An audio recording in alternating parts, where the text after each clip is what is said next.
আমার নবী অসুস্থ হয়ে গেলেন। ইন্তেকালের মাত্র কয়েকদিন আগে হযরত বেলালে হাবশী আযান দিল, নবীজি খবর পাঠাইলো, যাও আবু বকর ইমাম হয়ে নামাজ পড়াইতে বলো। নবীজি ওযু করলেন, মেসওয়াক করলেন, বিছানার ভিতরে কাতরাইতেছে, অসুস্থ। ওই সময় আম্মা জান আয়েশা সিদ্দিকা রাদিয়াল্লাহু তাআলা আনহাকে বললেন, আয়েশা রে, আমার মাথাটা একটু উঁচু করে তোলো। আম্মা জান হুজুরের মাথাটা উঁচু করলো। আমার নবী মসজিদে নববীর দিকে তাকায়া কান্না শুরু করে দিছে। আম্মা জান বলে, হুজুর আপনার সুস্থ মানুষ কেন কাঁদে?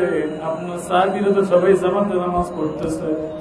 আম্মা জানের এই কথা শুনে নবীজি বলে, আয়েশা রে, আমার এই কান্না কোনো বেদনার কান্না নয়, আমার এই কান্না হলো খুশির কান্না।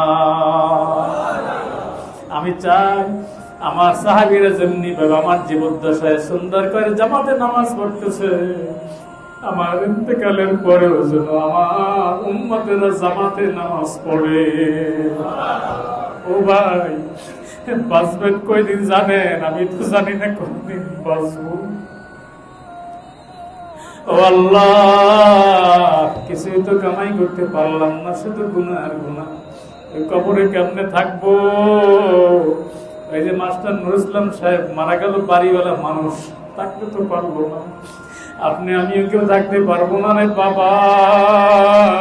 ওই যে মুসল্লির নামাজ পড়ি, এই যে মুসল্লির মসজিদের যায় নামাজে দাঁড়িয়ে নামাজ পড়েন, যদি সত্যিকার 5 ওয়াক্ত নামাজ আমরা পড়তে পারি রে বাবা, রুহটা কবজ হওয়ার সাথে সাথে জমিন বলবে, আল্লাহ আমরা সাক্ষী,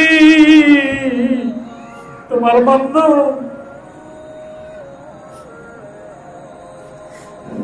5 ওয়াক্ত নামাজ পড়তো, এই মসজিদে পড়তো, অমুক মসজিদে পড়তো।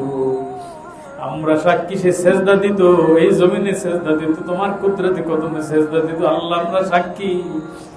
এইভাবে যখন আল্লাহর সৃষ্টি জীবরা সাক্ষী দিবে, ওই রাস্তা সাক্ষী দিবে, হেঁটে হেঁটে বৃষ্টির মধ্যেও মসজিদে গেছে, আল্লাহু আকবার। শীতের মধ্যেও সব মসজিদে গেছে, শীত সাক্ষী দিবে, গাছপালা তরুলতা সাক্ষী দিবে, সে তো মসজিদে হাজিরা দিছে। আল্লাহ আল্লাহ বলবে, আমার যে বান্দা মসজিদে হাজিরা দিছি বলে, আমার মসজিদ সাক্ষী দিচ্ছে, আমার জমিন সাক্ষী দিচ্ছে, আমার রাস্তা সাক্ষী দিচ্ছে, আমার গাছপালা সাক্ষী দিচ্ছে, আমার চাঁদ সূরজ সাক্ষী দিচ্ছে, আমি আল্লাহর বড় দয়া হয়। হাজারো গুনাহগার হলে ওরে কেমনে আমি শাস্তি দেই? ওই নামাজে হাজিরা দেওয়ার কারণে আমি আল্লাহ মাফ করে দিলাম। মনে চায় না জামাতে নামাজ পড়তে? মনে চায় না? ও বাবা, মনে চায় না? কই মনে চায়? মসজিদে তো আসেন না, জামাতে তো খুঁজে পাওয়া যায় না।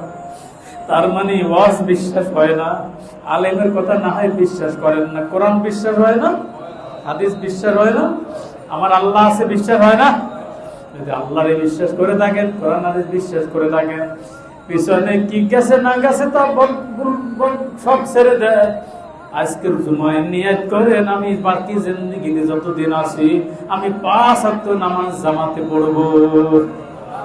পারেন? নিয়ত করতে পারেন? এমন একজন আছে, হুজুর আজকে নিয়ত করলাম, তাহা 5 ওয়াক্ত নামাজ জামাত ছাড়া পড়বো না, মসজিদ ছাড়া পড়বো না, জামাতে পড়বো, নিয়ত করছি, অক্তবতন করবে, এমন কেউ আছেন? একজন আছেন? দেখি আল্লাহরে দেখান তো, দেখি। নারে তাকবীর, নারে তাকবীর।